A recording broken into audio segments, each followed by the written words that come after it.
This is the Defenders podcast on TV Podcast Industries, and we're talking about Daredevil Born Again, Season 2, Episode 1. This is a terrorist attack, orchestrated and executed by the vigilante of Hell's Kitchen. Yeah, I think I can get that out there. Powell, I want you to organize the salvage operation. Copy that. I'll have a crew for you by morning. The hunt for Daredevil and Karen Page, intensify it. Yes, sir. Look, who knew what was in that ship besides you and I? Only the captain and the first mate, sir. Find them.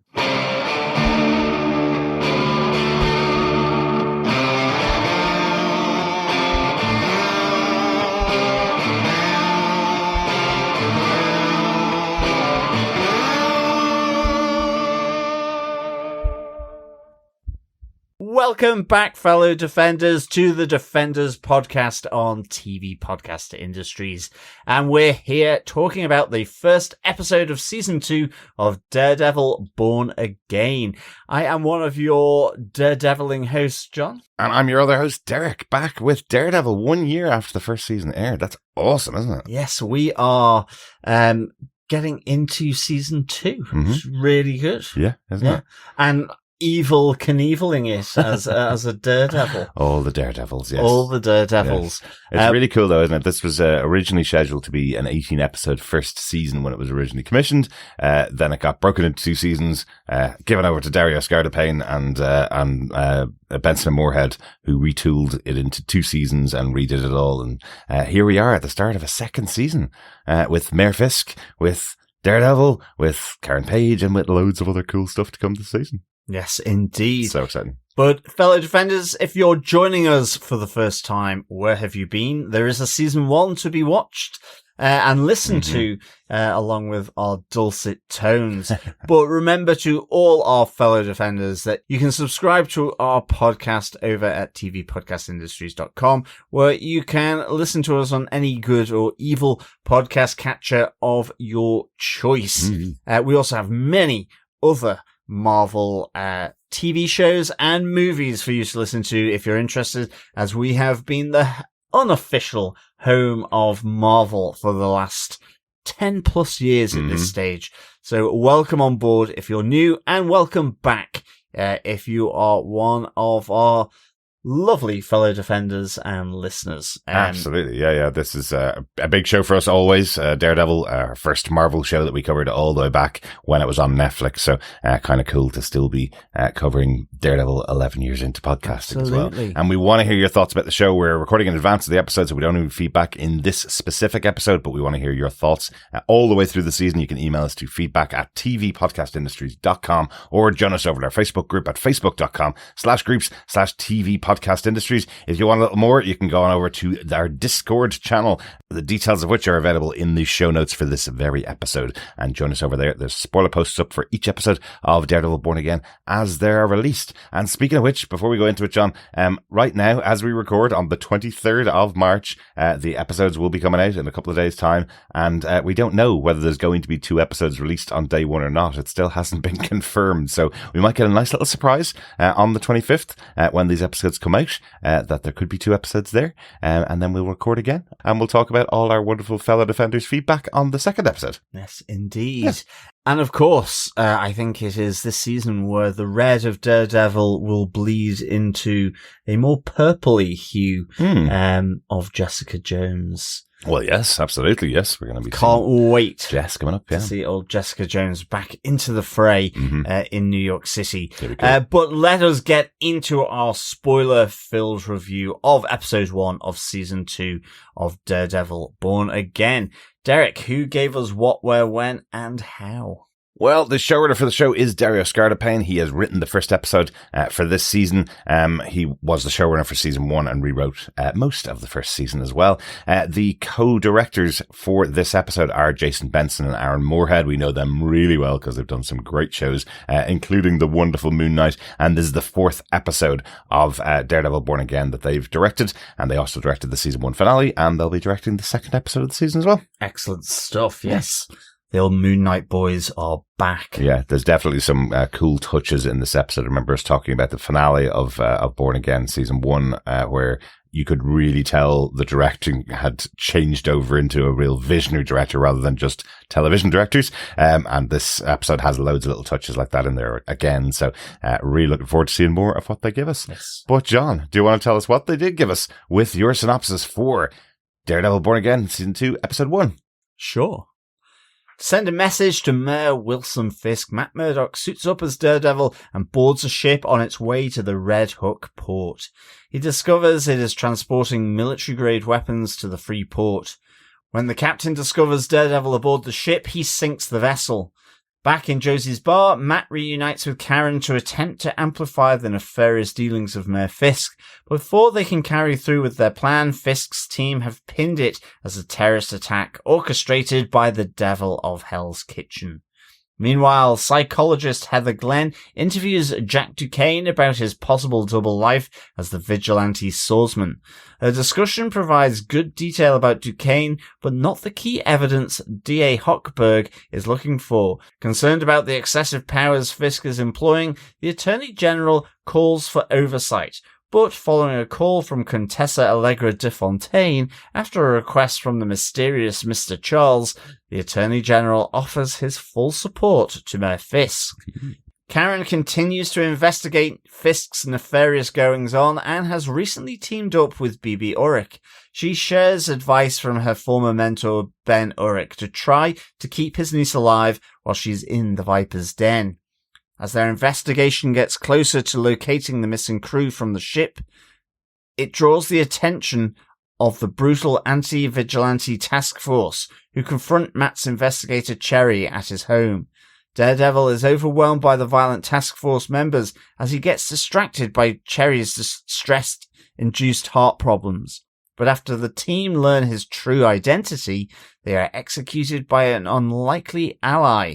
Benjamin Poindexter hits the bullseye, delivering a message to Matt Murdock. You're welcome. Poindexter always hits the bullseye, doesn't he? Oh, definitely. Love a bit of Poindexter.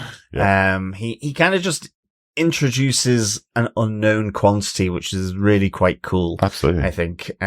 So yeah, enjoying his kind of lurking on the sidelines, to say. Absolutely.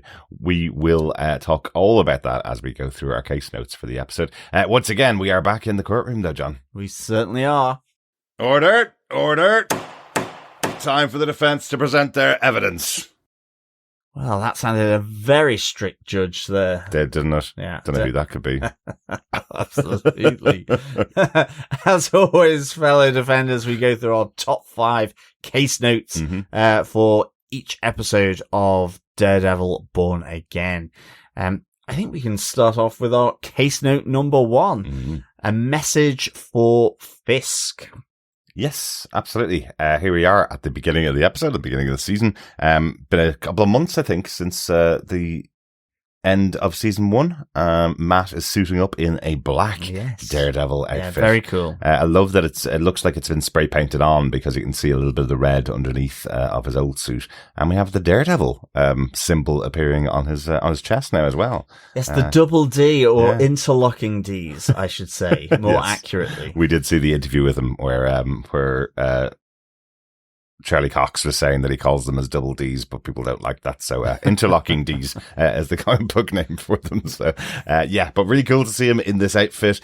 Makes a lot of sense because he's kind of going a bit like Batman from Batman 89, I thought. Going in and out of the containers on this transport ship. I think this must be on the Hudson River, but he's taking out all of the criminals that are on board, and it feels really like that Batman moment in Tim Burton's Batman, I thought. Yeah, it's very cool. And I do like the fact that, increasingly the stressed captain and his first mate as the different security cameras are kind of going dead on them. And as the stream is cut and the wires, I guess it's just ripped off the side of the ship. But where he's investigating really what is essentially arriving into Wilson Fisk's Freeport, and finds that it's all filled with armaments, guns, missiles, you name it.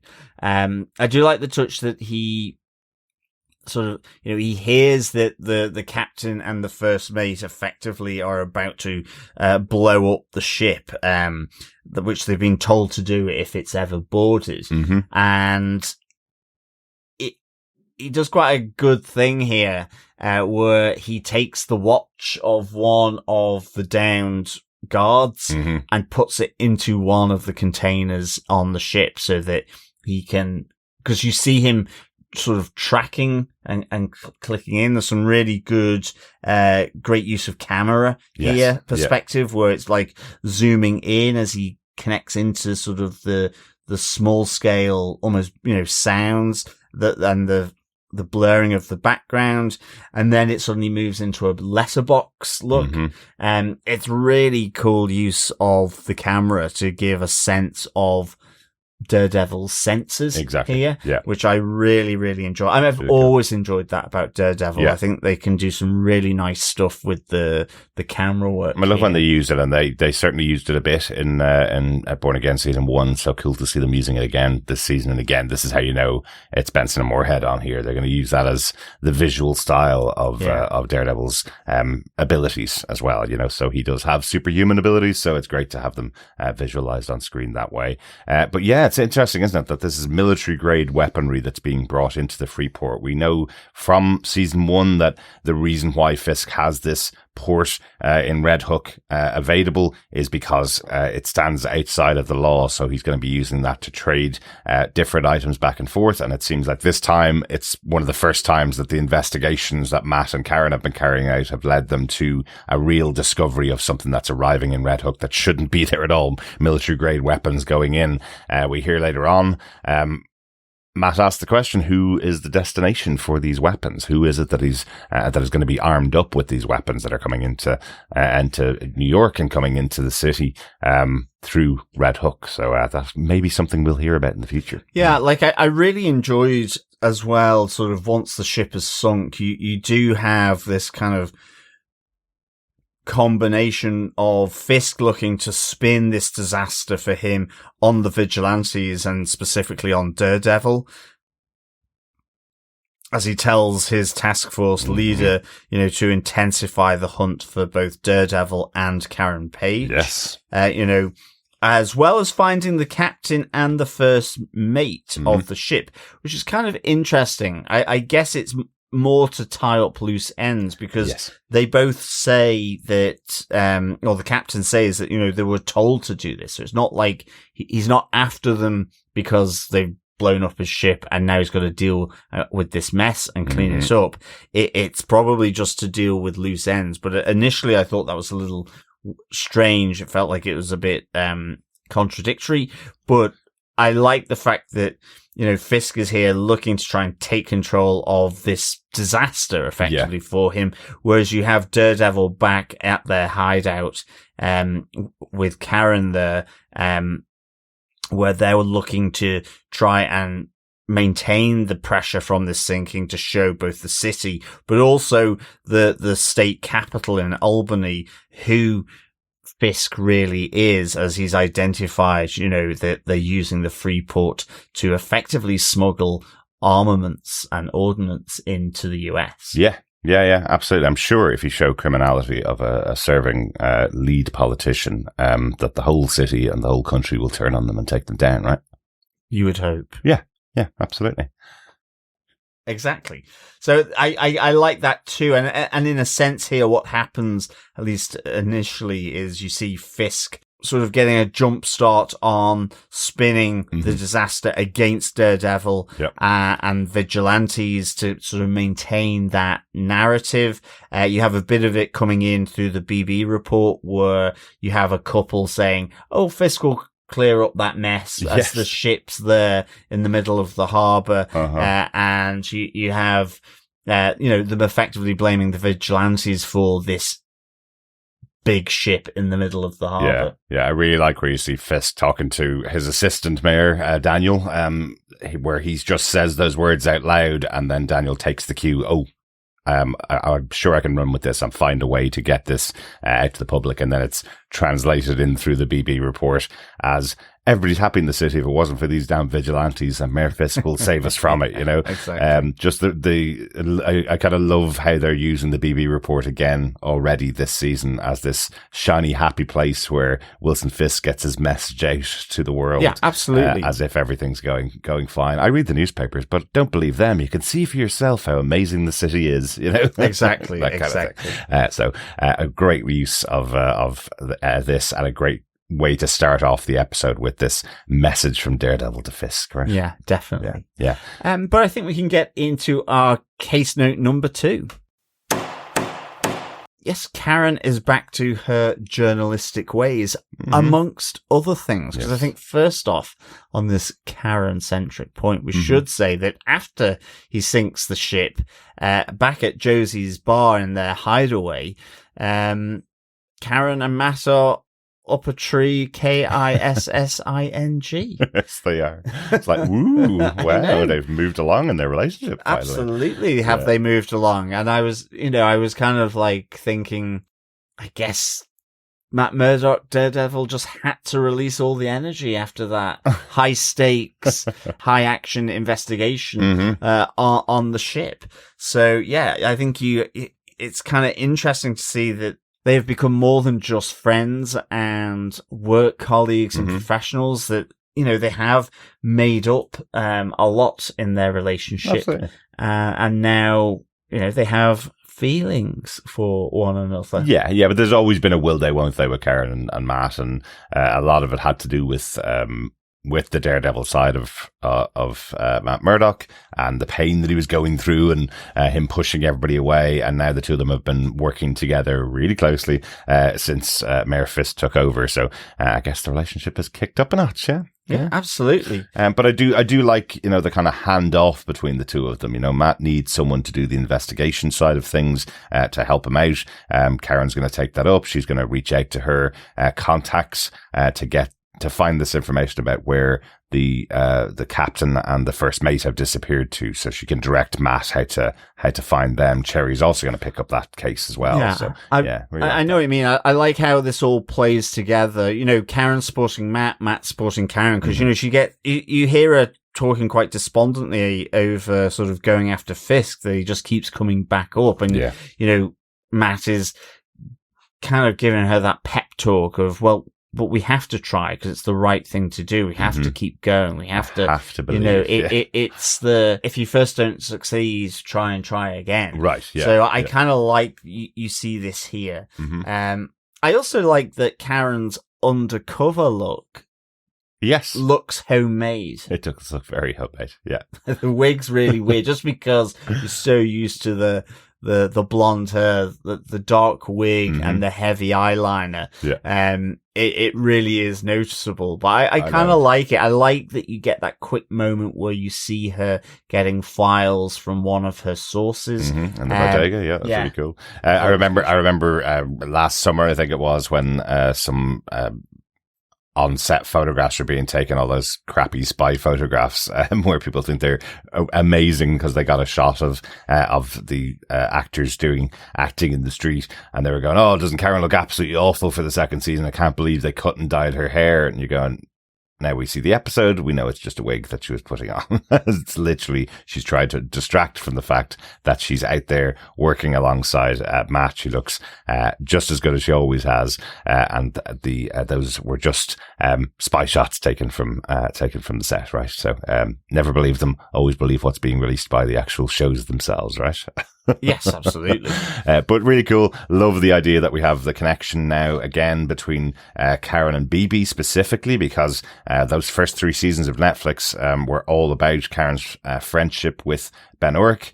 He's the one that guided her down the path of going into journalism. He's the one that gave her all her tips. She worked really hard with him, ended off working in the newspaper that he worked for after he was murdered, and now she can take a guiding side alongside BB Urich. So I do love that BB's initially suspicious of Karen when Karen tells her, you know, well, what your uncle said to me was manipulators are the most easily manipulated, and we're both manipulators. And BB's kind of going, is this like a big sister thing? And she's like, no, this is a I don't want you dead thing, like exactly. your uncle.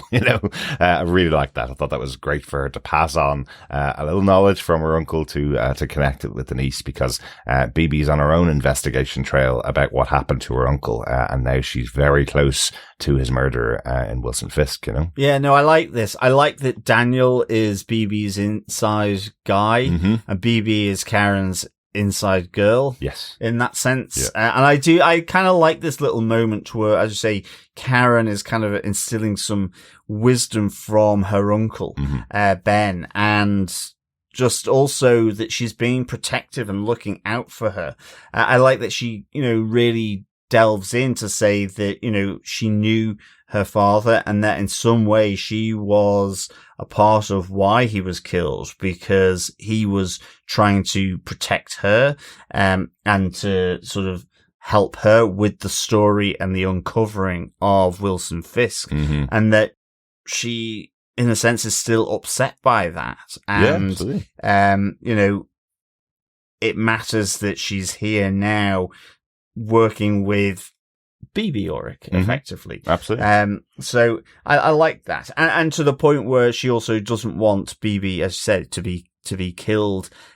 So this will be a kind of, again, it was a bit like with Ben Ulrich, being in a dangerous situation by playing effectively different roles here inside the Wilson Fisk camp. On the one hand, doing the BB report for Wilson Fisk, but on the other hand, with Karen here being, passing information to Karen. I think that's just really kind of dangerous. It is.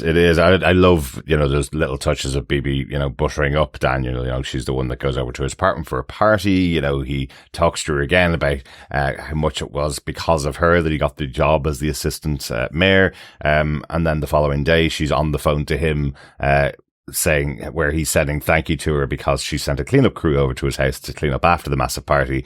And then tells Karen that that's the man on the inside, So she just does all this stuff to maintain that relationship and keep close to Daniel, which I think is really good. So we'll see how that relationship and friendship plays out. That's a very dangerous game to be playing. Oh, right? definitely.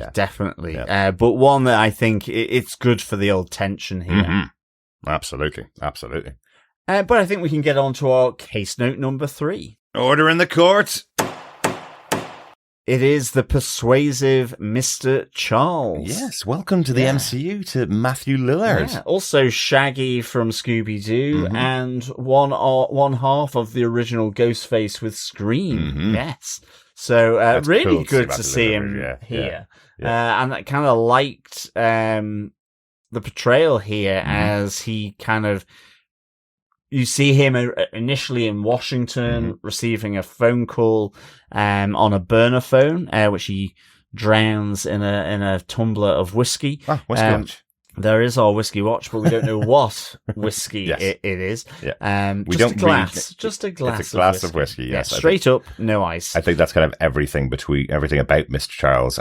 We don't know anything about him, including his name, his whiskey choice, what agency he actually works for. I don't think you can believe anything that comes out of his mouth. No, but ultimately he's saying that he works for Langley. So I guess there is the assumption coming through that he is, FBI and, security services of the US federal state. And, kind of comes in, grandstands, which doesn't necessarily go down too well, although Fisk does laugh initially, but later on, he kind of calls out Mr. Charles for grandstanding in his office, where he effectively gets the Attorney General of New York State to effectively back down from really what we see as him challenging Fisk, because he's giving himself like huge sweeping powers of detainment, and he's threatening lots of scrutiny and oversight as they come up to the vigilante trials that are happening, and yet gets interrupted by Mr. Charles. You get a phone call that he says, well, you must take that. Yeah. And effectively intimidates him, I guess, in some way, via the mobile call, to do a 180-degree turn and will support Fisk's agenda. So Absolutely. this was kind of the politics here, the politicking, and I'm glad they've done that to show that, this isn't just in the bubble of New York City, but that there is the governorship of New York State, as well as federal agencies and so on. Absolutely. I know we mentioned the Easter egg there in our synopsis, but he mentions the phone call is from a Miss DeFontaine, which can only really be Contessa DeFontaine. And that makes a lot of sense. Yeah, but currently in charge of the New Avengers, remember, from the Thunderbolts movie. So interesting that she's still making these phone calls to twist people towards the will of well, I guess Mr. Charles in this case, whoever he may be. Exactly. Which we get a little bit more as he's sat down with Fisk and Vanessa, who, he's kind of questioning whether Vanessa should be there and be privy to their dealings, and Fisk is kind of not impressed with that. He says, you have been rude here. She is my partner and can hear anything that you need to tell me. Yes. And so it's kind of interesting then that they start discussing how to deal with the sunken ship, and that whilst Fisk is saying he'll send in his men, Mr. Charles comes out with the very ruthless, well, are you happy enough to kill them? Yes. Okay. And so therefore proposes sort of a new plan with a smaller group or night crew that they can effectively get rid of, that are expendable and ultimately be killed later once they have transported all the contraband smuggled ordnance off the ship. Exactly. Yeah, exactly. So. Like, it's really interesting, isn't it, when he says, you've been rude here. There's a moment where you go, this is Fisk, and he's about to stretch across the table and kill Mr. Charles, because that's what he'll do. And at the end of that conversation, he goes, well, it looks like our objectives are aligned at the moment. Very specific caveat there that Mr. Charles may be another person that is riding very close to that, to death, sitting opposite Mr. Fisk. At the moment, they're all good. He's able to do something for him that nobody else can do. Absolutely. So Fisk will take advantage of that. They're all good, although he might end up the way of the former police commissioner. He may. Who knows? But what a great introduction to a new character here. Definitely. It's always cool to see one of these shady characters arriving. So welcome, Matthew Lillard. Love it. Absolutely. Let us get into our case note number 4. Yes, it's the Swordsman court case. It is Jacques Duquesne. Yes. Pretty central to the episode, really. Yes. In its own way. It is, because it's kind of setting up the vigilante court cases that we've seen the state attorney general sort of be nervous about. Yeah. And Fisk having to hit back with Mr. Charles in order to get them on side. Here we see a bit more of the other kind of levers that Fisk is using, and indeed which the Attorney General was concerned at, which is the district attorney for New York, coming in and threatening Kirsten McDuffie. Yes. Of the legal firm that Matt Murdock was involved with. Yeah. So you see that she's increasingly getting squeezed anyway as a law firm, because she needs paying clients. They're increasingly disappearing. Cherry is finding it difficult to investigate people who are disappearing. Exactly. Yeah. And so it's all becoming a bit of a vicious circle for her law firm, because it is, in a sense, on the outside of Fisk's inner circle, which is led by the district attorney, Benjamin Hochberg. The Hawk, yes. We saw him a lot last season, but here, I suppose the big moment between McDuffie and Hochberg here is the fact that he's a former tutor of hers, right? He's a former professor of hers, would have trained her in law, and she's kind of pushing back on, I never thought that somebody that would have stood in front of me all those years ago, teaching me how to become the lawyer that I am and giving me my moral code that I stand over, would be bending the knee, I guess, to Kingpin.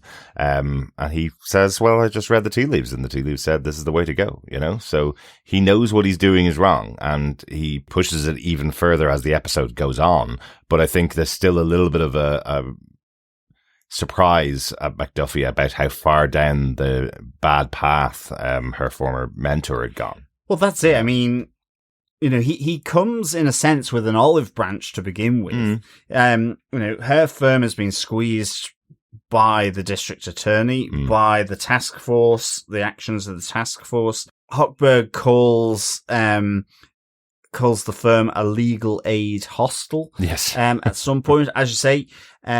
But what gets her back up, with this olive branch is, she's making the legal case. Well, we've got good evidence. We're building the case. Yep. We've got it all together. And he's like, well, you think the evidence matters? It doesn't. Yeah. And that's where really we have Kirsten McDuffie really just telling him to go and sling his hook, basically. Exactly. She doesn't want anything to do. She says, well, at least at the end of the day, at the end of each day, I still have my values. Exactly. Whereas he has sold them down the river. And I think what's really important here is, that complements this is we see him doing this again with Dr. Heather Glenn. But equally, the difference here is where Kirsten pushes back, holds the line around what is right and what is wrong.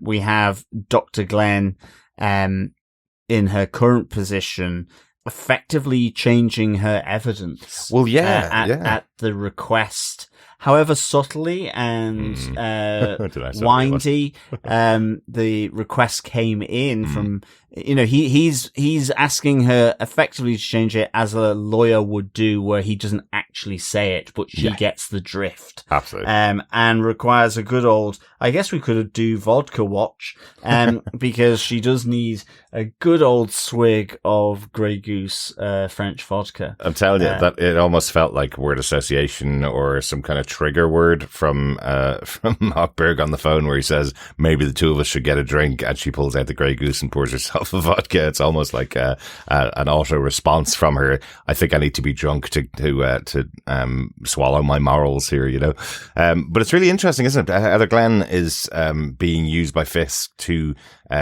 provide personality profiles and psychiatric profiles for the vigilantes in his custody, so including here swordsman Jack Duquesne. We have that moment where she's sitting in the cell with Duquesne. Duquesne's wondering what kind of facility he's even in. He has no idea where he's been moved to.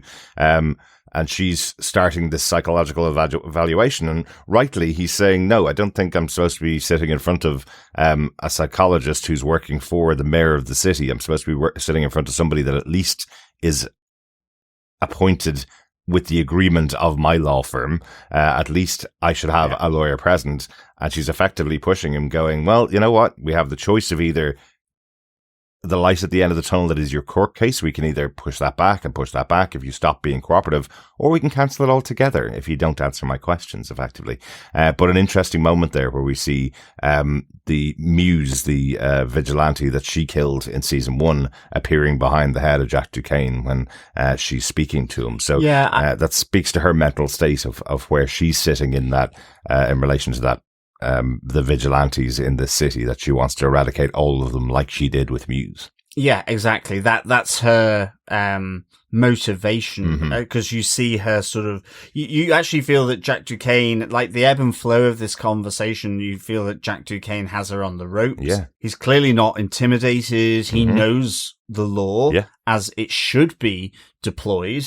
What it doesn't know is, as you said, exactly where he is. He's effectively in a place where there are no laws other than those prescribed by the person who owns the Freeport, because it's classed as a non-jurisdictional kind of territory. So he's technically in a legal in-between here. He doesn't know that. And that's where she then comes back after seeing the vigilante muse in her mind in terms of the great cause, which is ridding New York of vigilantism.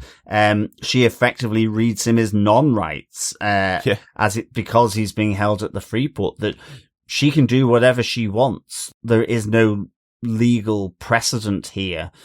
So you either answer my questions and we get to the court case where you might be found not guilty, or you can stay here for as long as you decide to then make the decision to cooperate. So it kind of sets him on the back foot a bit there. Yeah, but it is a really weird thing, isn't it? Where, this effectively they're creating this city outside of New York, or this tiny little place outside of New York that has a loophole for every law. Like, they obviously have to bring him into some form of court, and Wilson Fisk wants this to be broadcast across the land, across all of New York and across all of America, that vigilantes will be crushed under his boots. So there will be a televised trial of this guy at some point. So while, yes, they are in a hole, they are in this place in Red Hook that we saw them in at the end of season 1, that loophole of the law won't hold after the fact. It won't hold once they move into a central courtroom in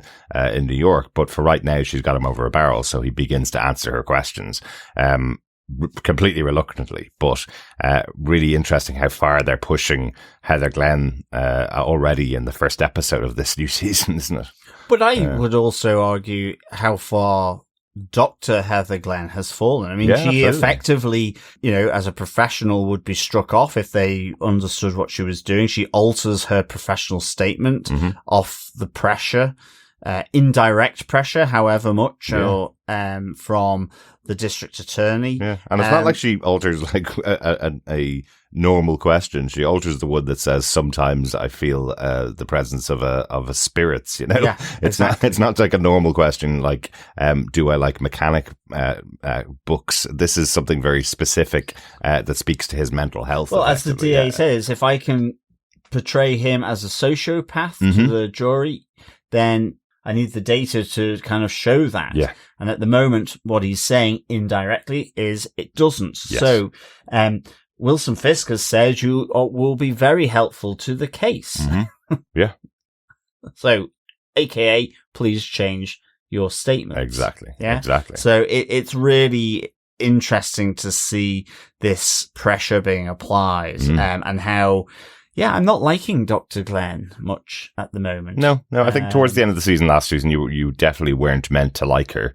As the Fisks got their claws into her and as she turned on Matt, who was trying to save her, she says she took it in her own hands. She's the one who saved herself. She killed the vigilante, and now she wants to eradicate all vigilantes in the city of New York, and is totally on side with Kingpin. But already, very quickly, she's going against her principles, going against her morals, just at a very quick push. But I guess something to do with that would be the fact that she murdered somebody and the fact that she's drinking a lot of alcohol. So, I'd say that's got something to do with it as well. Yes.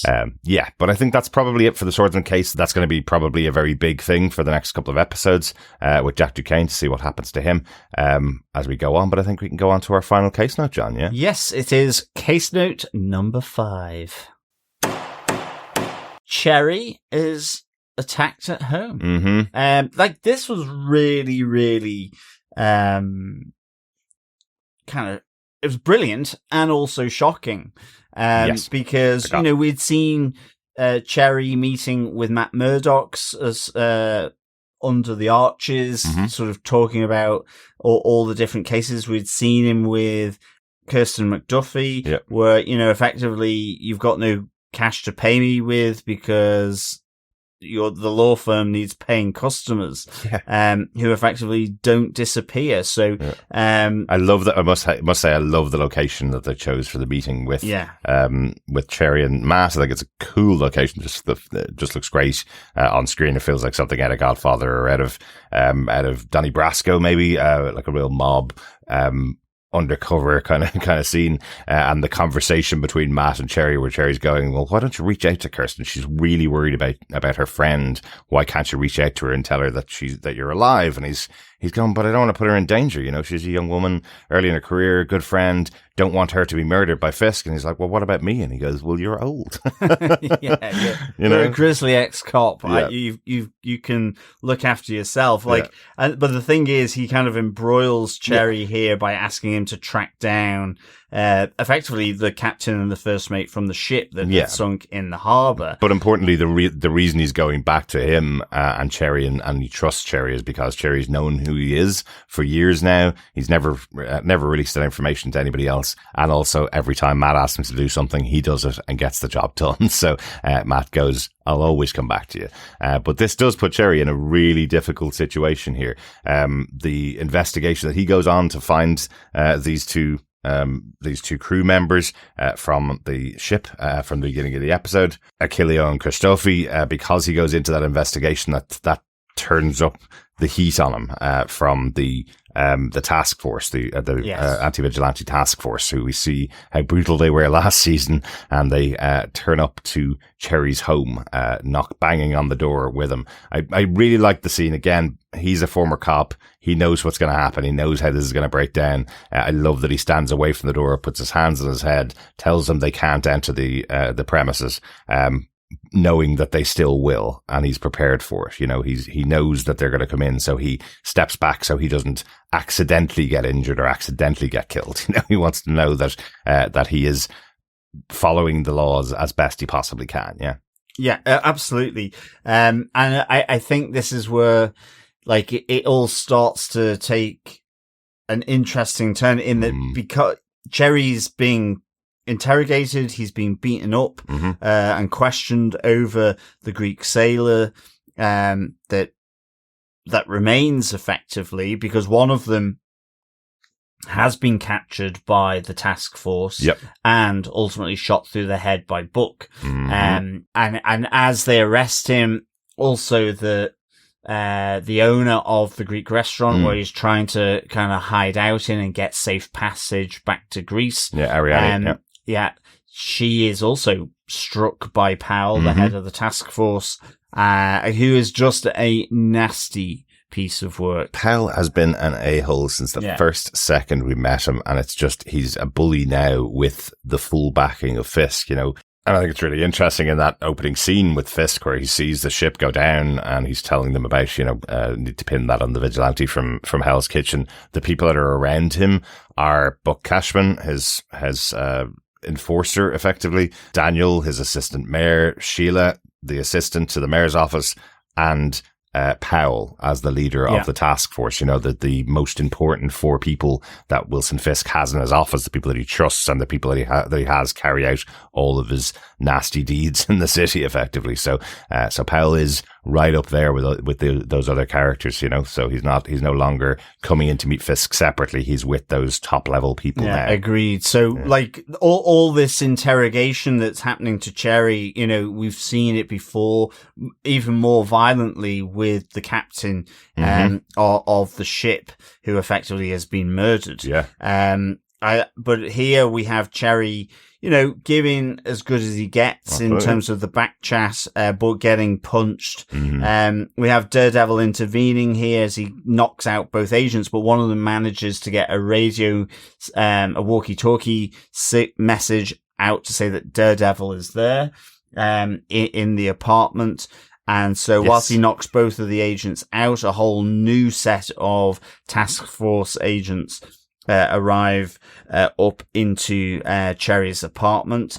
But at the same time, then Daredevil starts to hear Cherry's heart racing, like he recalls with Nelson, and the heartbeat with Foggy Nelson. So this is really good because on the one hand, Daredevil is trying to protect effectively Cherry and his heart rate effectively, to at least, and at the same time trying to fight off and take down all the task force agents as quickly as possible so he can somehow get the ambulance involved and so on. But in the end, there's too many things. He's trying to look after Cherry and also fight off like a group of at least 4 agents here. Absolutely. It all becomes too much, and he gets subdued. And importantly, his mask gets removed, and what the main agent sees that it is none other than Matt Murdock, and says this, and you see Cherry's eyes as he hears that the cops have identified him. But just as they do, we get, I guess, the killing fields in Cherry's apartment with, and effectively Bullseye takes out, I think he's taken them all out. He has, as well. 100%. He takes every single one of them out, and there's a great shot where you see how well he's done it. He takes out the first guy, and then he takes out 2 guys with a shot through one eyeball and out the other guy's eyeball, when the 2 of them were standing back to back trying to work out where the shot was coming from, and then takes out the 4th guy at the back wall.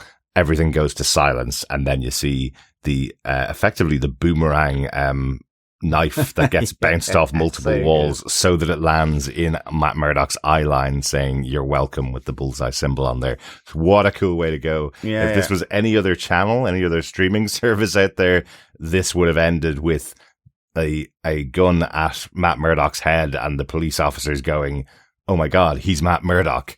Scene, come back next week to find out how he gets out of the situation. But no, this show is going to end with Bullseye taking out every single person in the room, and you're going, oh my God, Poindexter is watching on. Poindexter is following, and he knows exactly what's going on with Matt Murdock.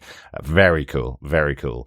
I must say, the build up to this scene throughout the episode, in my head anyway, felt like they were reminding you of Ben Urich and how Ben Urich died, what happened to him because he helped out Matt Murdock, because he helped out Karen Page, the fact that he was murdered by Kingpin coming over to his house, killing him there. That felt like all build up to the loss of Cherry. You know, he even was in the flashback to season 1, the details that were given there about Cherry and who he is, and this task force knowing who he is, how he's connected to Matt Murdock now. By the end of the episode, I was fully sure we were going to have the death of Cherry in this episode, and they were building it up for me that way. So I'm so glad they took this twist and took this turn to actually show you it isn't the death of Cherry, and nobody knows who Matt Murdock is Daredevil from that task force, because they all have a bullet in their head now. So what a great way to close that out, isn't it? Oh, absolutely. Absolutely. So cool. This was a great, swashbuckling end to this episode for me. I love that it was Bullseye, as I say, just lurking around, in the blurry sort of blinds patch of everyone's eyes, and just with the knife saying, "You're welcome." So cool.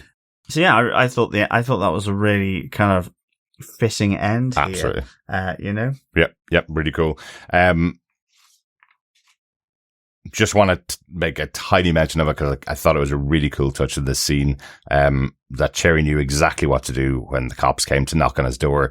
He instantly took out his phone and sent the text message, but the text message was sent to Red Kitchen. So Daredevil from Hell's Kitchen, text to Red Kitchen going, to give the key, the trigger word effectively to know that Daredevil needs to be there as soon as possible, because Cherry's not going to survive long, but he can maybe hold him back with that acid tongue of his. That was quite good. So I love that they've set that up again. Just these things in the background that I think work really well, as we build out this massive cast of the resistance that fight alongside Daredevil versus Wilson Fisk in Mayor Fisk's town. So love absolutely. that. Yeah, excellent really good stuff. I think, Derek, any quick notes from this episode? Only note we have, we actually did do a whiskey watch. I didn't think we were going to. We always try a whiskey watch within our Defenders shows. We ended up having a whiskey watch with a vodka watch. And a vodka watch, with Mr. Charles's drink for whiskey watch. But the one thing I did really want to catch and want to mention was that there is a little bit of a whiskey watch in the fact that we get a mention of Jess when Karen is talking to Matt about bringing on someone that can help. She mentions contacting Jess for help, which is our very own whiskey drinking Jessica Jones. So first mention at the start of this season of Jess Jones coming back. Excellent stuff. I think the only other thing it could be Jessica Jones watch. It could be. It could be. Yeah. But I think definitely whiskey watch. But maybe times have moved on. She's not really drinking whiskey anymore. Maybe not. But we'll see. We'll see. First kind of little slash of purple being introduced into the show. Exactly. The only other thing for me to mention is I don't think we covered it in terms of Karen and BB, but there seems to be another vlogger on the scene that's taking the Michael out of Wilson Fisk with like a puppet, but also the BB report as well, that this is all lies and giving an alternative version of the story, one which aligns with our knowledge as the audience, seeing Daredevil intervene. So that's kind of interesting. Yes, certainly giving out loads of things that most people couldn't possibly know about what Wilson Fisk has been doing in the city of New York. Yeah, absolutely. Yeah, very cool. And does feel really like V for Vendetta. It did, didn't it, actually? I was really expecting to see V in the background. So yes, resist. It's coming. The resistance has started and they are hopefully going to take back the city from Mayor Fisk, right? Yeah, definitely. Okay, excellent. Silence. Do you defend this episode? Derek, fire away. Do you defend episode 1 of season 2 of Daredevil Born Again? Yeah, I do. Absolutely. It's so good to have the show back. There's a confidence that comes with this second season of the show. As I mentioned up front, originally, this was supposed to be an 18 episode season or commissioned as an 18 episode one season of the show. And then when it got retooled, turned into 2 seasons, lots of refilming, bringing on board Dario Scardapane as the lead writer and Benson and Moorhead as the lead directors. You know, it now has a style about it. It feels of a piece to the end of season 1. And I really love how we're kicking off into season 2. It feels darker, it feels grittier, it feels like that New York cop drama again, the way I wanted it. So while this is a lot of setting up chess pieces, in place, it's great to see the characters back, and I'm really looking forward to, how the plans that are laid start playing out over the next couple of episodes. So, great to have it back. Delighted with this opening episode and can't wait for episode 2 and onwards. How about yourself, John? Do you defend this episode of Daredevil? Yeah, I do. I do defend this episode. Give it 4 Mechanics magazines out of 5. Yeah, I just thought it was a really nice sort of re-immersion into New York City and Hell's Kitchen.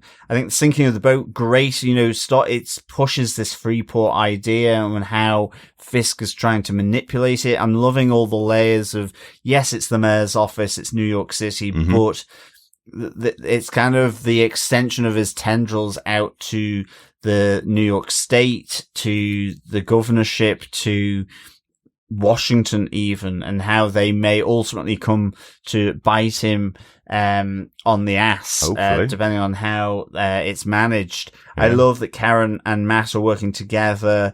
Karen undercover, connected with BB Ulrich, and then Daredevil trying to do his best to sort of protect the likes of Cherry, protect the captain and the first mate from the ship, to get effectively to protect the evidence of what Fisk is doing, because Fisk is able to sort of rapidly change the narrative, sweep away the evidence, as we see with the captain being shot by Book. So, and then the ending was just really good with Bullseye, the ever-present Bullseye on the fringe, really enjoying that, even though he's not on screen. I want to see more, absolutely, but I just like that notion that he's kind of lurking on the rooftops around New York City. So definitely. 4 Mechanics magazines out of 5 for me. Fantastic. Oh, I also want to give a shout out to Jack Duquesne and Heather Glenn. I love their scene together. Yeah. Great to see a bit more of Jack Duquesne. I know he's a very big actor. Lots of people know him from Better Call Saul. We haven't watched that show, so we don't know him from anything other than Hawkeye and this show. So nice to see him kind of front and center for this episode. Definitely. Hopefully we'll get to see a bit more of him as well. So great stuff. Oh, John, after all of that, I think we need to get our own whiskey out and get on down to Josie's bar for our season 2 of our pub quiz. Yes, to Josie's bar we head, fellow defenders and fellow quizzers. As always, for the pub quizzes that we have with the show that we do for certain shows, it is a question per episode. Mm-hmm. So it's episode 1. It is therefore question 1. What is the name of the sunken ship in New York City Harbor? Very good. I bet you're wondering why we didn't say what the ship was called. Yes. Should hopefully be an easy question for Yes, our a opening little episode. clue. Yeah. Mel C. Very good, John. Do you want to get the question one more time? Yes. What is the name of the sunken ship in New York City Harbor? Fantastic. That's question 1 of our questions for this season's Josie's Bar Quiz. At the end of the season, email us to feedback@tvpodcastindustries.com with all of your correct answers, and you could be in with a chance of getting your hands on some Daredevil goodies. Thanks so much for joining us. No feedback in this episode. As we said, we're recording a little bit early, so you can email us with your thoughts to feedback@tvpodcastindustries.com, or join us over on our Discord at the link in the show notes for this episode. There's a spoiler post up there for Daredevil Born Again Season 2 in the category of the server, or you can join us over on Facebook at our Facebook group, facebook.com/groups/tvpodcastindustries. But that's it for our chats about the first episode of Daredevil Born Again Season 2.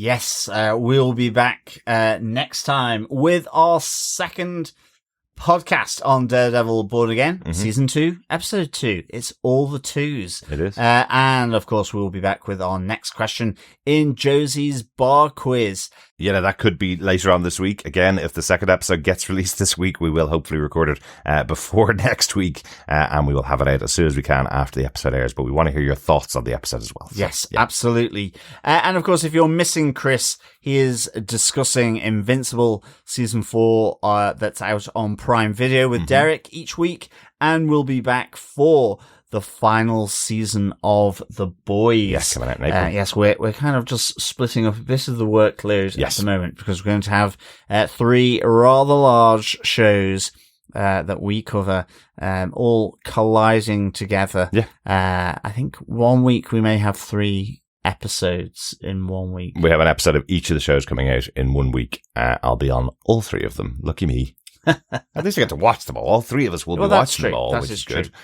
Just a lot of podcasting to go. I hope you like my voice, because otherwise, not going to be a fun time for you. But until next time, fellow defenders, keep watching, keep listening, and of course, keep defending. Bye. Bye.